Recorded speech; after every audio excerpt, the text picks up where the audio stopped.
ಯಾಕೆ ಹೇಳ್ತಿದ್ರೆ, ನಾನು ಹಿಂದೆನೆ ಅಧ್ಯಕ್ಷರಾಗಿದ್ದಾಗ ನಾನೇ ನಾಗೇಂದ್ರ ಅವ್ರ ಕೈಲಿ ರಾಜೀನಾಮೆ ಹೋಗಿ ಇದು ತನಿಖೆ ಆಗಲ್ಲಪ್ಪ ಕೊಡು ಅಂತೇಳಿ ಕೊಡಿಸ್ತು. 2 ವರ್ಷ ಆಯಿತು. ನಾವು ಏನು ಬೇಕೋ ತನಿಖೆ ಮಾಡಿಸಿದ್ದೇವೆ. ಈಗ ಅವರು ರಾಜೀನಾಮೆ ಕೊಡಬೇಕು ಅಂತ ಕೇಳ್ತಾ ಇದ್ದಾರೆ.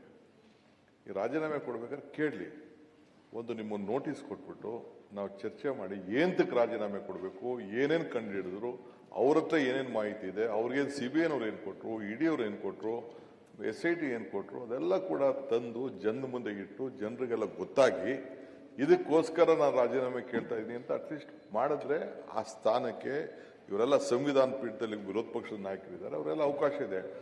ಅದು ಬಿಟ್ಬಿಟ್ಟು ಚರ್ಚೆನೂ ಮಾಡಲ್ಲ, ಬಾವಿಗೂ ಬರಲ್ಲ, ನೋಟಿಸು ಕೊಡಲ್ಲ. ಇದನ್ನ ರಾಜೀನಾಮೆ ಕೊಡಿ ಅಂತಂದ್ರೆ ಇದು ನಾವು ಹಾಕೊಟ್ರಂತ ಒಂದು ಪದ್ಧತಿ ಮೇಲೆ ಇಲ್ಲಿ ನಾವು ಕೆಲಸ ಮಾಡ್ತಾ ಇದೀವಿ. ಸೊ ಎಲ್ಲಿ ನಡೆದಿದೆ ಈ ರೀತಿ? First time without giving A notice ಇದ್ರ ಬಗ್ಗೆ ಕೇಳ್ತಾ ಇರೋದು ಇದು ಸರಿ ಇಲ್ಲ. ನಾನು ವಿರೋಧ ಪಕ್ಷದ ನಾಯಕರಿಗೆ ಎಲ್ಲರೂ ಕೇಳ್ತಾ ಇದ್ದೀನಿ, ಒಂದು ನೋಟಿಸ್ ಕೊಡಿ, ಚರ್ಚೆ ಮಾಡೋಣ. 1 ದಿನ 2 ದಿನ ಬೇಕಾದ್ರೆ ಏನೇನು ಅನ್ಯಾಯ ಆಗಿದೆ, ಯಾವ ರೀತಿ ಆಗಿದೆ ಅನ್ನೋದನ್ನ ಕಂಪ್ಲೀಟ್, ಇದು ಒಂದೇ ಅಲ್ಲ ಬೇಕಾದಷ್ಟಿದೆ. ನಾವು ಬೆಳಕು ಚೆಲ್ಲಕ್ಕೆ ಅವಕಾಶ ಇದೆ, ಅವರು ಬೆಳೆದ ನಾನು ಅವ್ರಿಗೆ ಕನ್ವಿನ್ಸ್ ಆದ್ರೆ ತೀರ್ಮಾನ ಮಾಡಲಿ. ನಾನು ಯಾಕೆ ನಾಗೇಂದ್ರ ಅವ್ರನ್ನ ಸಂಪುಟಕ್ಕೆ ಸೇರಿಸ್ಕೊಂಡಿದ್ದೀನಿ ಅಂತ ಖಂಡಿತ ನಾನು ಹೇಳ್ತೀನಿ. ಅವ್ರು ಸಮಾಧಾನ ಆಗಲಿಲ್ಲ ಬೇಕಾದ್ರೆ ಮುಂದುವರ್ಸ್ಲಿ. ಚರ್ಚೆನೇ ಇಲ್ದೇನೆ ಸುಮ್ಮನೆ ರಾಜೀನಾಮೆ ಕೊಡಿ, ಭ್ರಷ್ಟು, ರಾಹುಲ್ ಗಾಂಧಿ ಮನೆಗೆ ದುಡ್ಡು ಹೊಂಟೋಯ್ತು, ಭ್ರಷ್ಟ ಸರ್ಕಾರ, DK ಶಿವಕುಮಾರ್ ಸರ್ಕಾರ, ಇವೆಲ್ಲ ಏನೇನೋ ಹೇಳ್ಕೊಂಡು ಕೂತ್ಕೊಂಡ್ರೆ ಅಟ್ಲೀಸ್ಟ್ ಆಗ್ತದೆ. ದಯವಿಟ್ಟು ಪ್ಲೀಸ್ ಇವತ್ತು ಕೂಡ ನೋಟಿಸ್ ಕೊಡಿ, 2 ದಿನ ಚರ್ಚೆ ಮಾಡಿ, ನಿಮ್ ಎಲ್ಲ ವಿಚಾರಗಳನ್ನ ದಯವಿಟ್ಟು ತಿಳಿಸಿ. ಸಿದ್ದರಾಮಯ್ಯ ಅವರು ಒಪ್ಕೊಂಡಿದ್ದಾರೆ 89 ಕೋಟಿ ಅಂತ. ಸರಿಯಪ್ಪ, 89 ಕೋಟಿ ನಡೆದಿದೆ ಭ್ರಷ್ಟಾಚಾರ, 187 ಕೋಟಿ ಅಲ್ಲಂತ ಫ್ಲೋರ್. ಅದಕ್ಕೆ ನಾಗೇಂದ್ರಂದು 85 ಕೋಟಿ ನಡೆದಿದ್ಯೋ 90 ಕೋಟಿ ನಡೆದಿದ್ಯೋ ಏನಾಗಿದ್ಯೋ ಅಂತ ಜಸ್ಟ್ ನೀವು ಕ್ಲೀನ್ ಆಗಿ ಡಿಸ್ಕಸ್ ಮಾಡಿ. ಅಲ್ಲ, ಮುಖ್ಯಮಂತ್ರಿಗಳೇ ಒಪ್ಕೊಂಡ್ರೆ ಅದಕ್ಕೆ ಮಾಡಿ, ನೀವು ಅದನ್ನ ಹೇಳಿ. ಮುಖ್ಯಮಂತ್ರಿಗಳೇ ಒಪ್ಕೊಂಡ್ರೆ ಮತ್ತೆ ಯಾಕೆ ನೀವು ತಗೊಂಡ್ರೆ? ನಿಮ್ಮ ಸೀಟಲ್ಲಿ ಕೂತ್ಕೊಂಡು ಏನಾಯ್ತು ಅಂತ 2 ವರ್ಷ 2 years we have kept the minister out to inquire about this. We have come to a conclusion. I have looked all ಮಾಡಿದ್ದೀನಿ. ಚಾರ್ಜ್ ಶೀಟ್ ಆಗಿದೆ. ನೋಡಿ, ನಾನು ಯಾರ್ಯಾರು ಸೆಂಟ್ರಲ್ ಮಿನಿಸ್ಟ್ರು, ಯಾರ್ಯಾರು ಸ್ಟೇಟ್ ಮಿನಿಸ್ಟ್ರು, ಯಾರ್ಯಾರ ಮೇಲೆ ಕೇಸ್ಗಳಿದೆ, ಹೆಂಗ್ ನಡೀತು, ನಾನು ಹೆಸರುಗಳೆಲ್ಲ ನಾನು ಹೇಳಿದ್ರೆ ನಿಮ್ಗೆಲ್ಲ ಬೇಜಾರಾಯ್ತದೆ. ಅದೆಲ್ಲ ನಂಗೆ ಹೇಳಕ್ಕೆ ಇಷ್ಟ ಇಲ್ಲ. Let us only confine to this. If you want I tell all the names also. ನೀವೇ ಒಪ್ಕೊಂಡಿರ್ತಕ್ಕಂತ ವಿಷಯಕ್ಕೆ ರಾಜೀನಾಮೆ ಅದು ನೀವು ಚರ್ಚೆ ಮಾಡಿ, ಅದನ್ನ ಚರ್ಚೆ ಮಾಡಿ,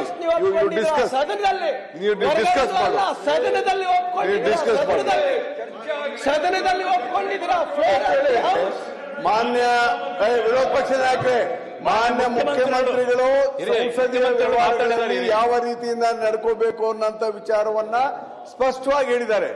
ಅವರೇನೀಗ ಸರ್ಕಾರ ಚರ್ಚೆಗೆ ತಯಾರಿಲ್ಲ ಅಂತ ಹೇಳಿಲ್ಲ. ಸರ್ಕಾರ, ಒಂದ್ ನಿಮಿಷ ರೀ ಪ್ಲೀಸ್, ನೀವು ಕೂಡ ಸದನದ ಗೌರವಾನ್ವಿತ ಸದಸ್ಯರು. ಅದು ಏನ್ ನಡೆದಿದೆ, ಹಗರಣ ಏನ್ ನಡೆದಿದೆ, ಏನಾಗಿದೆ, ಆಮೇಲೆ ಹೇಳಿದ್ರಲ್ಲ ರವಿ ಅವರೇ, ಚಾರ್ಜ್ ಶೀಟ್ ಎಷ್ಟು ಜನರ ಮೇಲೆ ಹಾಕಿಲ್ಲ. ಚಾರ್ಜ್ ಶೀಟ್ ಹಾಕಿದ ಮೇಲೆ ನ್ಯಾಯಾಲಯ ಅವ್ರಿಗೇನಾದ್ರೂ ಶಿಕ್ಷೆ ಕೊಟ್ಟಿದ್ರೆ ಇನ್ನು ನ್ಯಾಯಾಲಯದಲ್ಲೆಲ್ಲ ವಿಚಾರಣೆ ಪ್ರಾರಂಭ ಆಗಿಲ್ಲ. ಆಮೇಲೆ ಎಷ್ಟು ಜನ ಬಿಜೆಪಿ ಎಂಪಿಗಳ ಮೇಲೆ, ಎಷ್ಟು ಜನ ಮಂತ್ರಿಗಳ ಮೇಲೆ ಜಡ್ಜ್ಮೆಂಟ್ ಮಾಡಿದ್ದಾರೆ. ಮಾಡೋಣ, ಅದಕ್ಕೆ ಅವಕಾಶ ಕೊಡಿ,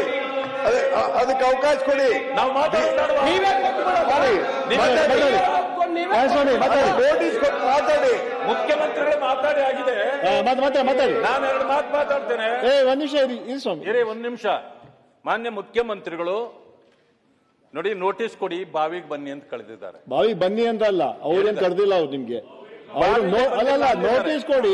ಒಂದ್ ನಿಮಿಷ ಯಾಕೆ ಅವ್ರು ಹೇಳಿದ್ದು ಅಲ್ಲ, ಪ್ರಜಾಪ್ರಭುತ್ವ ವ್ಯವಸ್ಥೆಯಲ್ಲಿ ಯಾವುದೋ ನೋಟಿಸ್ ಕೊಟ್ಟು ಉತ್ತರ ಆಗಿಲ್ಲ ಅಂತ ಮಾಡಿ ಅಂತ ಒಂದು ವಿಷಯ.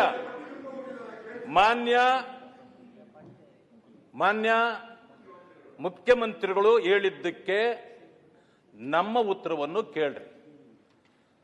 ನಾವು ನಾಗೇಂದ್ರ ಅವರ ವೈಯಕ್ತಿಕವಾಗಿ ವಿರೋಧಿಗಳಲ್ಲ. ನಮಗಿರ್ತಕ್ಕಂಥದ್ದು ಈಗಾಗಲೇ ಹಗರಣ ಬಂದ ಮೇಲೆ ಮಾನ್ಯ ಮುಖ್ಯಮಂತ್ರಿಗಳೇ ಹೇಳಿದ ರೀತಿಯಲ್ಲಿ ಅವರು ರಾಜೀನಾಮೆ ಕೊಟ್ಟಿದ್ರು. 2 ವರ್ಷ ಹೊರಗಿದ್ದು ಸರಿ. ಕೋರ್ಟ್ ಅಲ್ಲಿ ಕೇಸ್ ಇದೆ, ಬೇಲ್ ಮಾತ್ರ ಇದೆ. ಅವರು ಮುಕ್ತರಾಗಿಲ್ಲ. ಕೋರ್ಟ್ ಯಾವುದೇ ಆದೇಶ ಕೊಟ್ಟಿಲ್ಲ. ಕೋರ್ಟಿಂದ ಏನಾದರೂ ಆದೇಶ ಬಂದಿದ್ರೆ ಒಪ್ಪೋಣ. ಇಲ್ಲಿ ಆಗಿರೋದು SIT ಇಂದ. SIT ಏನೇನು ಮಾಡ್ತದೆ ಅದೆಲ್ಲ ಗೊತ್ತಿದೆ. SIT ಯಾರು ಕೆಳಗಡೆ ಕೆಲಸ ಮಾಡ್ತದೆ ಅದು ಗೊತ್ತಿದೆ. ಅದಕ್ಕೆ ವಿಸ್ತಾರವಾಗಿ ಹೋಗೋದಿಲ್ಲ. ನನಗೆ ಹೇಳಿರ್ತಕ್ಕಂಥದ್ದು, ನಾನು ಹೇಳತಕ್ಕಂಥದ್ದು, ಈಗ ಇಷ್ಟು ಆತುರ ಸರ್ಕಾರಕ್ಕೆ, ಇಷ್ಟು ಅವರನ್ನ ವಾಪಸ್ ತಗೊಳ್ಳೋ ಮಾಡಿ, ನೀವು ಬೇರೆಯವ್ರನ್ನ ಮಾಡಿ ನಮ್ದು ಏನು ಅಭ್ಯಂತರ ಇಲ್ಲ. ವಾಲ್ಮೀಕಿ ಸಮುದಾಯದ ಇನ್ನೂ 2-3 ನೀವು ಮಂತ್ರಿ ಮಾಡಿ, ನಮ್ಗೇನು ತೊಂದರೆ ಇಲ್ಲ. ಅದ್ರ ಬಗ್ಗೆ ನಾವು ಪ್ರಸ್ತಾಪವೂ ಮಾಡೋದಿಲ್ಲ. ಆದ್ರೆ ಕಳಂಕಿತ ಮಂತ್ರಿಯನ್ನ ಮತ್ತೆ ನೀವು ಇಂಡಕ್ಟ್ ಮಾಡಲಿದ್ದಕ್ಕೆ ಕಾರಣ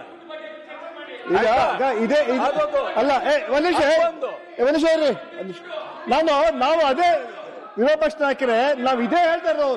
ನೀವು ಚರ್ಚೆಗೆ ಬನ್ನಿ, ಚರ್ಚೆ ಮಾಡಿ ಅಂತ ಹೇಳ್ತಾ ಇದೀವಿ. ಮುಖ್ಯಮಂತ್ರಿಗಳು ಹೇಳಿದ್ರು ಚರ್ಚೆ ಮಾಡಿ, ನೋಟಿಸ್ ಕೊಡಿ, ಚರ್ಚೆ ಮಾಡೋಣ. ಈಗ ನೀವು ಇದರಲ್ಲಿ ಚರ್ಚೆ ಮಾಡುವಂತದ್ದು ಏನು ಉಳಿದಿಲ್ಲ. ವಜಾ ಮಾಡಿ ಆಮೇಲೆ ಚರ್ಚೆಗೆ ಬರ್ತೀವಿ. ವಜಾ ಮಾಡಿ ನಾವು ಸಹಕರಿಸ್ತೇವೆ. ಸರ್, ನೋಟಿಸ್ ಕೊಡಕ್ಕೆ ಸಮಸ್ಯೆ. ನೋಟಿಸ್ ಕೊಟ್ಟದ್ದು ಏನ್ ಹೇಳ್ಬೇಕು ಅಂತಿದ್ದೀರಾ? ಅಧಿಕೃತವಾಗಿ ಹೇಳಿ, ದಾಖಲೆಗಳು ಅವರೇ, ಮಾಧ್ಯಮದವರು ಅವರೇ, ರಾಜ್ಯದ ಜನ ನಿಮ್ಮ ವಿಚಾರನ ಮಾಧ್ಯಮದ ಮುಖೇನ ರಾಜ್ಯಕ್ಕೆ ಕೊಡಿ. ನೋಟಿಸ್ ಕೊಡಕ್ಕೆ ಏನ್ ಸಮಸ್ಯೆ? ಆಯ್ತು, ಅಧಿಕೃತವಾಗಿ ನಾವು ರಚನೆ ಮಾಡಿಕೊಂಡಿರ್ತಕ್ಕಂಥ ಸಂವಿಧಾನಬದ್ಧವಾಗಿ ರೂಲ್ಸ್ ಇದೆ, ನಿಯಮಾವಳಿಗಳ ಪ್ರಕಾರ ಚರ್ಚೆಗೆ ಬನ್ನಿ. ನೋಟಿಸ್ ಕೊಡಕ್ಕೆ ನೀವು ಏನ್ ಬೇಕಾದ್ರೂ ಆರೋಪ ಮಾಡಿ, ದಾಖಲಾತಿಗೆ ಹೋಗ್ಲಿ. ಮಾಧ್ಯಮದವರು ವರದಿ ಮಾಡಲಿ, ಮಾತನಾಡಲ್ಲ. ರಾಜ್ಯ ಜನಕ್ಕೆಲ್ಲ ಹೇಳಿ, ರಾಜ್ಯದವರು ನೋಟಿಸ್ ಕೊಡಿ. ನೋಟಿಸ್ ಕೊಡ್ಲಿಲ್ಲ ಅಂದ್ರೆ ನೀವು ನೋಟಿಸ್ ಕೊಡದೆ ಬರೀ ನೀವು ಮಾತಾಡ್ತಾ ಕೂತ್ರೆ ವಿತಂಡವಾದ ಮಾಡ್ತೀರಿ. ವಿತಂಡವಾದ ಮಾಡಬೇಡಿ, ನೋಟಿಸ್ ಕೊಡಿ. ಮುಖ್ಯಮಂತ್ರಿಗಳು ಹೇಳ್ತಾರಲ್ಲ ನೋಟಿಸ್ ಕೊಡಿ ಅಂತ. ಸೆಂಟೆನ್ಸ್ ತಗೋಬೇಡಿ.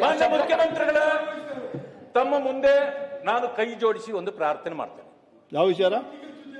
ಅಲ್ಲ, ಯಾವ ವಿಚಾರ? ಮಾನ್ಯ ಕಾಶಪ್ಪನವರು ದಲಿತರನ್ನ ನಿಂದಿಸಿದ್ದಾರೆ.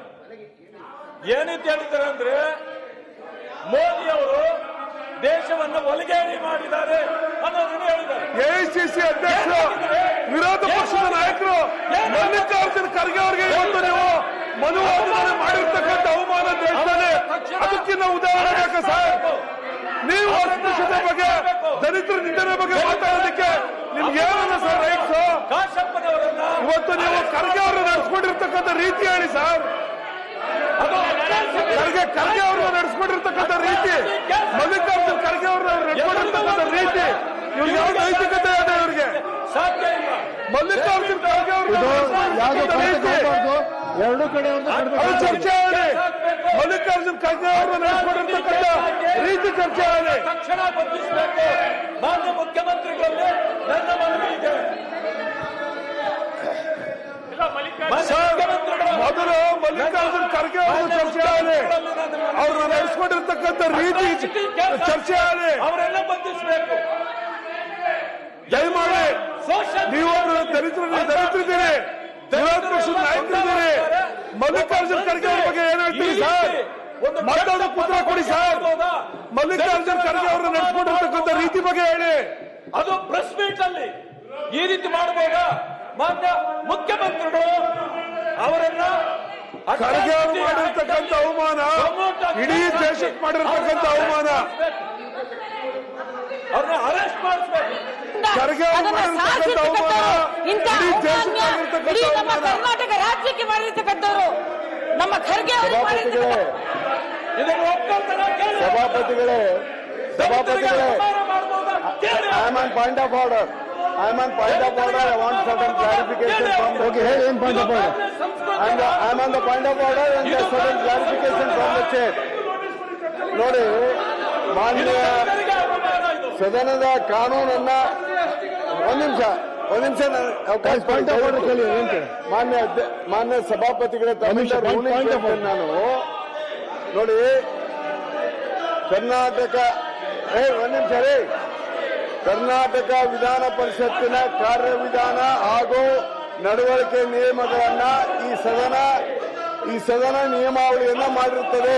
ಈ ಸದನವೇ ನಿಯಮಾವಳಿ ಮಾಡಿರುತ್ತದೆ ಮತ್ತು ಈ ಸದನದ ನಿಯಮಾವಳಿಯಲ್ಲಿ ಸೆಕ್ಷನ್ 68 ನಲ್ಲಿ ಸಾರ್ವಜನಿಕ ಮಹತ್ವದ ಜರೂರು ವಿಷಯಗಳ ಮೇಲೆ ಅಲ್ಪ ಕಾಲ ಚರ್ಚೆ ನಡೆಸುವುದು 68 ಸೆಕ್ಷನ್ ಚರ್ಚೆ ನಡೆಸಲು ಸೂಚನೆ ಕೊಡುವುದು. ಸಾರ್ವಜನಿಕ ಮಹತ್ವದ ಒಂದು ಜರೂರು ವಿಷಯದ ಮೇಲೆ ಚರ್ಚೆ ನಡೆಸಲು ಅಪೇಕ್ಷಿಸುವ ಯಾರೇ ಸದಸ್ಯರು ಚರ್ಚೆಗೆ ತರಬೇಕೆಂದಿರುವ ವಿಷಯವನ್ನು ಸ್ಪಷ್ಟವಾಗಿ ನಿರ್ದಿಷ್ಟವಾಗಿ ನಮೂದಿಸಿರುವ ಲಿಖಿತ ಸೂಚನೆಯನ್ನು ಕಾರ್ಯದರ್ಶಿಗೆ ಕೊಡಬಹುದು. ಅಲ್ಲದೆ ಆ ಸೂಚನೆಯೊಂದಿಗೆ ಆ ವಿಷಯ ಸಂದರ್ಭದಲ್ಲಿ ಚರ್ಚೆ ನಡೆಸಲು ಇರುವ ಕಾರಣಗಳನ್ನು ನಮೂದಿಸಿರುವ ವಿವರಣಾತ್ಮಕ ಟಿಪ್ಪಣಿಯನ್ನು ಸಹ ಕಳಿಸಬೇಕು. ಅಷ್ಟೇ ಅಲ್ಲದೆ ಈ ಸೂಚನೆಯು ಕನಿಷ್ಠ 2 ಸದಸ್ಯರ ಸಹಿಯನ್ನ ಹೊಂದಿರಬೇಕು ಅಂತ ಇದೆ. ಆಮೇಲೆ ಸೆಕ್ಷನ್ 69 ಸೂಚನೆಯನ್ನು ಅಂಗೀಕರಿಸುವ ಮತ್ತು ಕಾಲವನ್ನು ನಿರ್ಣಯಿಸುವ ವಿಚಾರವನ್ನು ಸಭಾಪತಿಯವರು ತೀರ್ಮಾನಿಸಬೇಕು ಅಂತ ಇದೆ. ಅಧ್ಯಕ್ಷರು, ಹೀಗಿರುವಾಗ ನಮ್ಮ ಮುಖ್ಯಮಂತ್ರಿಗಳು ಸ್ಪಷ್ಟವಾಗಿ ಹೇಳಿದ್ದಾರೆ, ಸದನದ ನಿಯಮಾವಳಿಯಂತೆ ನೀವು ಈ ಮಹತ್ವವಾದಂತಹ ವಿಷಯವನ್ನ ನೋಟಿಸ್ ಕೊಡಿ, ಅದಕ್ಕೆ ಸರ್ಕಾರ ಚರ್ಚೆಗೆ ತಯಾರಿದೆ ಅಂತ ಸೌಜನ್ಯತೆಯಿಂದ ಹೇಳಿದ್ರು ಕೂಡ ಮಾನ್ಯ ವಿರೋಧ ಪಕ್ಷದ ನಾಯಕರು, ಮಾನ್ಯ ಸದಸ್ಯರುಗಳು ಸದನವನ್ನ ಈ ತರ ನಡೆಸಿಕೊಳ್ಳುವುದು ಸರಿಯಾದದ್ದಲ್ಲ. ಅದು ಅವರು ಅದಕ್ಕೆ ನಾನು under 68 of the house rules 69 rules ಪ್ರಕಾರ ದಯವಿಟ್ಟು ನೀವು ರೂಲಿಂಗ್ ಕೊಡ್ಲೇಬೇಕು ಮತ್ತು ಅವರು ಈ ತರ ವರ್ತನೆ ಮಾಡುವುದನ್ನ ಅವರಿಗೆ ನಿಲ್ಲಿಸಲಿಕ್ಕೆ ತಾವು ಸೂಚನೆಯನ್ನ ಕೊಡಬೇಕು. ನೀವು ಏನು ಅಂಡರ್ ಸೆಕ್ಷನ್ ಅಲ್ಲ ರೂಲ್ಸ್ 69 ಪ್ರಕಾರ ಈಗಾಗಲೇ ನಾವು ಅವ್ರಿಗೆ ಸೂಚನೆ ಕೊಟ್ಟಿದ್ವಿ, ನೋಟಿಸ್ ಕೊಡಿ ಅಂತ. ಕಳೆದ 4 ದಿವಸ ನಾವು ಹೇಳ್ತಾ ಇದ್ದೀವಿ ನೋಟಿಸ್ ಕೊಡಿ ಅಂತ. ಅವ್ರು ನೋಟಿಸ್ ಕೊಡ್ತಾ ಇಲ್ಲ, ಮೊಂಡು ವಾದಿಸ್ತಾ ಇದ್ದಾರೆ. ಅದರಿಂದ ಸದನವನ್ನು ಸೋಮವಾರ 11 ಗಂಟೆಗೆ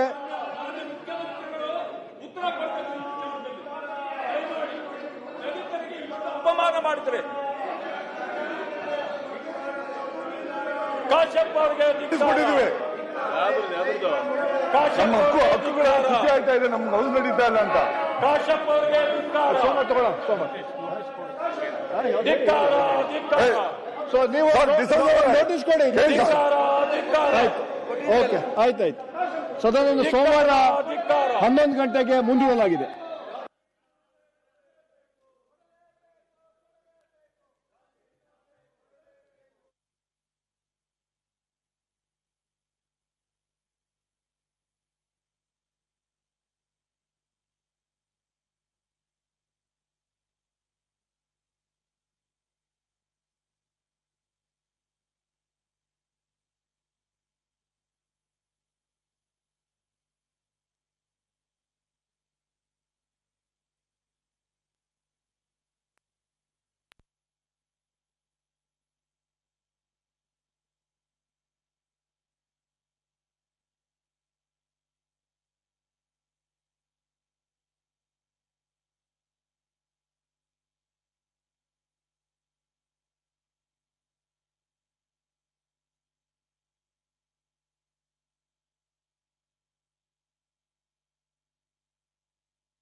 ಹೆಚ್ಚಿನ ವಿಡಿಯೋಗಳಿಗೆ ಪ್ರತಿಧ್ವನಿ ಯೂಟ್ಯೂಬ್ ಚಾನೆಲ್ ಸಬ್ಸ್ಕ್ರೈಬ್ ಮಾಡಿ, ಬೆಲ್ ಐಕಾನ್ ಕ್ಲಿಕ್ ಮಾಡಿ.